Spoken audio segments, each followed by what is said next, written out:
या आमच्या दहिकाला उत्सव आणि गोविंदाची महाराष्ट्राची एक असोसिएशन पण आहे आणि समन्वय समिती पण आहे। ही सगळी आमची मंडळी, बाळा पडेलकर आमचे अध्यक्ष आहेत आणि बाकी सगळी मंडळी जी आहेत त्या सगळ्यांनी यासाठी खूप परिश्रम केले। एक काळ 2013-14ला असाही होता ज्यावेळेला आमच्या प्रथा परंपरा आणि सणाप्रमाणे होणारे आमचे गोविंदा उत्सव, कृष्ण जन्मोत्सव, दहिकाला उत्सव, त्याचे थर आणि सहभागिता असणारी तरुणाई याच्यावर विविध पद्धतीने मर्यादा आणायच्या आणि हळूहळू हा उत्सवच महाराष्ट्रात होऊ नये अशा पद्धतीची मांडणी करायची अशी भूमिका काही मंडळांनी घेतली, काही लोकांनी मंडळींनी घेतली। न्यायालयासमोर लढा उभा केला। त्यावेळेला न्यायालयीन लढाईमध्ये ही सर्व आमची मंडळी, असोसिएशनची तेव्हाची समन्वय समिती आणि त्यामध्ये सहभागिता देण्याचं भाग्य मलाही मिळालं। या सगळ्यातून एक मोठा विजय सर्वोच्च न्यायालयापर्यंत लढाई लढल्यानंतर आपल्याला मिळाला। काही गोष्टींची चिंता, काळजी, जबाबदारी घेऊन आयोजक आणि मंडळ आणि गोविंदांनी हे उत्सव सण सुरूच ठेवले पाहिजेत, ही भूमिका न्यायालयातनं आम्ही विजय करून आणू शकलो।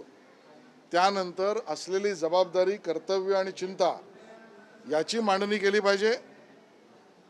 कोणालाही रहदारी आणि वाहतुकीला त्रास पण न होता आमचा उत्साहाने सण साजरा झाला पाहिजे, याच्यासाठी हा मेळावा होता। आणि अशा पद्धतीच्या तरुणाईचं एकत्र येणं आणि त्यातनं एक आपली महाराष्ट्र असोसिएशनची ताकद, उद्या जर कोणी याला विघ्न निर्माण करू पाहिल तर त्या विरोधात फौज निर्माण करणं, या एका भावनेने आजचा हा कार्यक्रम आहे। यामध्ये माननीय मुख्यमंत्री देवेंद्रजी आणि त्यांचे ऋणनिर्देश, त्या लढाईमध्ये सरकारने घेतलेली भूमिका, सर्व सहाय्यक अद्भुत असलेल्या सर्व संघटना, सर्व व्यक्ती आणि असोसिएशन यांच्याबद्दल सुद्धा धन्यवाद व्यक्त करणं, या अर्थाने आजच्या मेळाव्याचं महत्त्व होतं। आणि मला आनंद आहे, महाराष्ट्र असोसिएशन, बाळा तुम्ही, गीता तुम्ही सगळ्यांनीच आज कृष्णानंद अशी आरतीसुद्धा या ठिकाणी घेतली। त्यात सहभागी होण्याचं मला सौभाग्य लागलं, त्याबद्दल मी त्यांच्या आयोजकांचा धन्यवाद व्यक्त करतो। 109 हुतात्मे आहेत, त्यांचं नाव सुवर्ण अक्षरात एअर इंडियाच्या बिल्डिंगमध्ये नोंदवण्यात यावं, या संदर्भात सकारात्मक मागणी आपण केलेली आहे आणि सकारात्मक उत्तर हे देखील फडणवीस साहेबांनी दिलेलं आहे। मला याच या गोष्टीचा आनंद आहे की ज्यावेळेला एअर इंडियाची ती आयकॉनिक अशी इमारत महाराष्ट्र सरकारने आपल्या कार्यालयासाठी मंत्रालयाचाच एक भाग म्हणून विकत घेतली, ती बिल्डिंग, ती इमारत, ते स्थळ, ती जागा ही महाराष्ट्र आणि मुंबईतल्या एका आयकॉनिक जागेच्या ठिकाणी आहे। ही गोष्ट आपल्याला विसरता येणार नाही की आपल्याला संयुक्त महाराष्ट्राच्या चळवळीत आपला महाराष्ट्र जो आज दिसतोय त्यामध्ये भूमिका घेण्यामध्ये असंख्य आंदोलकांनी, नेत्यांनी, विचारवंतांनी, बुद्धिवंतांनी आपापले कामगिरी चोख केली। पण दुर्दैवाने जे 106 हुतात्मा संयुक्त महाराष्ट्राच्या चळवळीत आजचा महाराष्ट्र उभा करण्यासाठी त्यांनी बलिदान दिलं, त्या 106 हुतात्म्यांना योग्य ठिकाणी त्यांच्या नावाचा उल्लेख, त्यांच्या नावाची बांधणी आणि त्यांचं नाव अख्ख्या महाराष्ट्राला आणि जगाला कळलं पाहिजे म्हणून एअर इंडियाच्या त्या आयकॉनिक इमारतीमध्ये नवीन राज्य सरकारची कार्यालय जेव्हा स्थापन होतील त्यावेळेला तिथे सुद्धा या 106 आमच्या हुतात्म्यांचा नाव उल्लेख असलेला बोर्ड, डिस्प्ले, सजावट आणि मांडणी आणि सातत्याने त्यांची आठवण राहिली पाहिजे म्हणून ती 106 नावं दृश्यस्थानी ही त्या ठिकाणी लावावीत। सांस्कृतिक कार्य मंत्रालय त्याची जबाबदारी घेईल अशी मागणी माननीय मुख्यमंत्री देवेंद्रजींना मी काल केली। त्यांनी मुख्य सचिवांना निर्देश दिले, यावर कार्यवाही करावी। त्या निर्देशाच्या आधारावर आता पुढे काम होईल आणि आमच्या 106 हुतात्म्यांचं नाव आता त्या ठिकाणी आठवण कोरली जाईल, हे पवित्र कार्य होईल याचा मला आनंद आहे। सर, आतमध्ये भाषण करताना तुम्ही हिंदू सणांवरती मर्यादा आणल्या जातात आणि शहरी नक्षलवाद शहरी नक्षलवादी मर्यादा आणतात, काय नेमकं? माझा थेट आरोप आहे ज्या घटना महाराष्ट्रात आम्ही सातत्याने पाहतो, गणपती मूर्त्यांच्या विसर्जनावर बंदी आणा, गणपती मूर्त्या कशाच्या बनल्या पाहिजेत यावर मर्यादा आणा, गणेशोत्सव साजरे करताना असलेले परंपरागत मंडप यांना परवानगी मिळता कामा नये, गणेशोत्सवाच्या काळात असलेल्या मंडपांबरोबर ध्वनी परवानग्या अगदी आरतीपासून याच्यावर मर्यादा आणा, नागपंचमीचा आमचा खेळ या पूजनावर मर्यादा आणा, गोविंदा दहीकाला उत्सव यांच्या उंची, थर, वय आणि आयोजन यावर मर्यादा आणा, विसर्जन गणेशोत्सवाचं कुठे झालं पाहिजे यावर मर्यादा आणा. या मर्यादांच्या मागण्या करणारी लोक कोण आहेत? होय, पर्यावरणाची चिंता, नागरिकांची चिंता, वाहतुकीची चिंता आम्हाला केलीच पाहिजे, याबद्दल काही दुमत नाही. पण मर्यादा आणत आणत आणत आणत आणत त्याच्यावर बंदीच्या दिशेने न्या, ही भूमिका मांडणारे मराठी मातीतल्या मराठी माणसाचे हिंदू सण याच्यावर रोक लागण्याचीच भूमिका या लोकांची दिसते. मला कुठल्याही अन्य धर्माबद्दल बोलायचं नाही, कुठल्याही अन्य पंथाबद्दल बोलायचं नाही. त्यांची जशी मुभा आहे तशी आमची पण मुभा आहे. काळजी जरूर घेऊ, चिंता जरूर करू, पण बंदीचा निर्णय मान्य नाही. अशा मर्यादा आणि बंदी आणण्यापर्यंत भूमिका मांडणारी ही लोक शहरी नक्षलवाद्याशी जोडली आहेत का, हाच माझा थेट आरोप आहे. आणि म्हणून या मराठी महाराष्ट्रातल्या आणि हिंदू सणांची बाजू सर्व चिंता काळजींसहित आम्ही घेऊ, ही जबाबदारी आम्ही घेतली आहे, एवढंच माझं म्हणणं आहे. मुंबईसह महाराष्ट्रात अनेक ठिकाणी रस्त्यावर खड्डे पडले. मात्र आता सरकारमधील मंत्री हसन मुश्रीफ यांनी देखील म्हटलंय की ह्या खड्ड्यांची आता आम्हाला लाज वाटू लागलेली आहे. त्यांनी कुठेतरी रस्त्याची तुलना गुजरातच्या रस्त्यांशी केली. खड्डेमुक्त रस्ते ही जनतेची मागणी नाही, त्यांचा अधिकार आहे. आणि खड्डेमुक्त रस्ते देणं हे प्रशासन आणि शासनाची जबाबदारी आहे. प्रशासनाने आपल्या जबाबदारीने वागावं, सरकारने तसे निर्देश दिलेले आहेत. मुंबई महानगरपालिका महसूल वाढवण्याचा विचार करत आहे.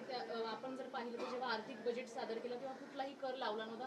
मात्र आता पाणीपट्टी असेल किंवा मलनिस्तारण असेल याच्यावर कर लावला जाणार आहे. तसा अहवाल देखील लवकरच समोर येईल. मला याची पूर्ण माहिती नाही. मुंबई महानगरपालिकेचं सभागृह सक्षम आहे. मुंबई महानगरपालिकेतले नगरसेवक, महापौर, स्थायी समिती हे चोख काम करतील. मुंबईकरांना कुठलाही त्रास होईल अशी भूमिका ना महापौर, ना स्थायी समिती, ना महायुतीचं सरकार घेईल, असंच मी सांगेन. संजय राऊतांनी आरोप केलेले आहेत की गोपीनाथ मुंडे यांनी हे जर काँग्रेसमध्ये आले असते तर त्यांचा जीव वाचला असा अप्रत्यक्षरित्या कुठेतरी त्यांनी एक अप्रोक्त टीका केलेली आपल्याला पाहायला मिळते. मला असं वाटतं जे आरोप करणारे आहेत ते ज्या वेळेला राज ठाकरे हे शिवसेनेपासून, उद्धवजीपासून फारकत घेऊन आपली भूमिका मांडत होते, त्यावेळेला हेच राऊत राज ठाकरे यांच्या घरी त्या ठिकाणी पंचपक्वान्न झोडत होते. बरं, आज संजय राऊत यांची भूमिका उद्धव ठाकरे यांना सोडून राज ठाकरेंकडे राहिले असते तर चांगली झाली असती का, याचं उत्तर पहिलं त्यांनी द्यावं, मग मुंडेंबद्दल प्रश्न विचारा. राहुल गांधींना नोटीस पाठवण्यात आलेली आहे सचिवालयाकडनं. नीट पेपर फुटी प्रकरणी संसदेत जे शब्द वापरलेले होते त्या संदर्भात. बघा, संसदेतला विषय केंद्रीय स्तरावरचा आहे, त्याच्यावरची प्रतिक्रिया भारतीय जनता पक्ष किंवा केंद्रातले मंत्री देतील. नितेश राणे म्हणाले होते की मुंब्राचं नाव मुंब्रा देवी करूया. त्यानंतर आता वडेट्टीवारने असा प्रश्न विचारला की गुजरातमध्ये असणारं अहमदाबादचं नाव कधी बदलतं. मला वाटतं अजून वडेट्टीवार यांना माहिती नसेल. अहमदाबादच्या विषयामध्ये तिकडच्या सरकारने भूमिका अगोदर घेतलेलीच आहे, ती भूमिका मांडली आहे, त्या भूमिकेशी सकारात्मकच निर्णय केलेले आहेत.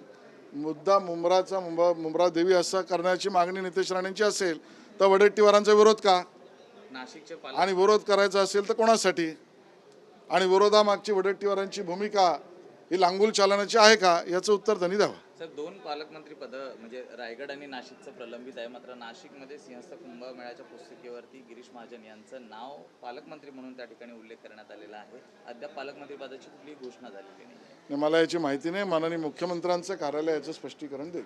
राहुल गांधी 22 तारखेला नाशिक दौऱ्यावर येत आहे. जयंतीचे ते संवाद साधणार आहे, कसं पाहताय? कोणी कोणाशी संवाद साधावा, कोणी कुठे दौरा करावा, हा त्यांचा सर्वस्वी भाग आहे. दौरा केल्यानंतर हाताशी काय लागणार आहे हा महत्त्वाचा मुद्दा आहे. दौऱ्यात आपण जर खोटं, विपर्यास आणि असत्यच बोलणार असू तर राहुल गांधी यांच्या हाताशी काही लागणार नाही.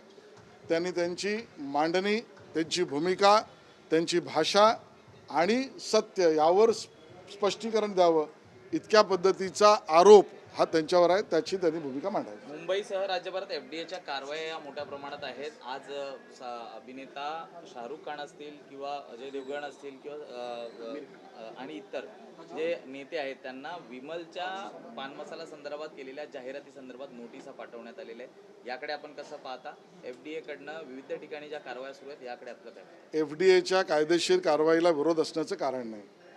न्यायालयाने FDAला काही सूचनाही दिल्या आहेत, सरकारलाही काही सूचना दिल्या आहेत. त्या सूचना आणि कायद्याअंतर्गत कारवाईला रोख असण्याचं कारण नाही. पण कारवाई आणि कायद्याचा अति त्रास लोकांना बेकायदेशीररित्या होऊ नये हीच राज्य सरकारची भूमिका आहे. मला माहीत नाही, पण ज्या पद्धतीच्या नोटिसेस कोणाला दिल्या असतील आणि त्यावर त्यांचं काही म्हणणं असेल आणि ते म्हणणं त्यांचं कायदेशीर असेल तर सरकार ही कायदेशीर भूमिकाच घेईल. सर हिंदी में बता दीजिए, हुतात्माओं को लेकर आपने जो एयर इंडिया में जिस तरीके से बड़ा डिसीजन लिया है महाराष्ट्र सरकार ने, उसे लेकर महाराष्ट्र जो आज हम सबको प्रभावशाली दिख रहा है वो संयुक्त महाराष्ट्र के आंदोलन में महाराष्ट्र के मराठी आदमी ने, हुतात्माओं ने, नेताओं ने, बुद्धिवंतों ने, विचारवंतों ने बड़ा सहभाग दिया, उनका त्याग है. 106 हुतात्मा इसके लिए अपनी जान न्यौछावर करके उन्होंने महाराष्ट्र की निर्मिति के लिए योगदान दिया. ऐसे 106 जो हुतात्मा हमारे हैं उनका नाम रखना, लोगों के सामने उनका त्याग और बलिदान की भूमिका, उनके नाम को उल्लेख करके रखना, ये एयर इंडिया की जो नई इमारत महाराष्ट्र सरकार ने ली है उस पर दर्शनीय जगह पर होना चाहिए, ऐसी मांग मैंने माननीय मुख्यमंत्री जी से की.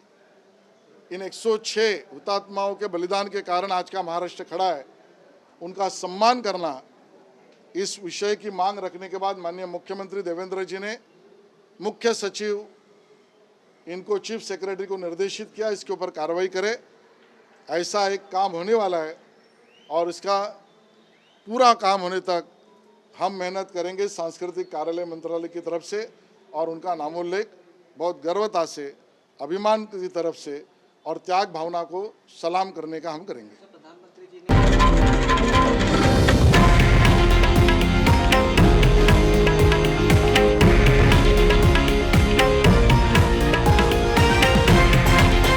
हे आहे देशातील नंबर 1 न्यूज नेटवर्क आणि आपण पाहत आहात TV9 मराठी, एकमेव.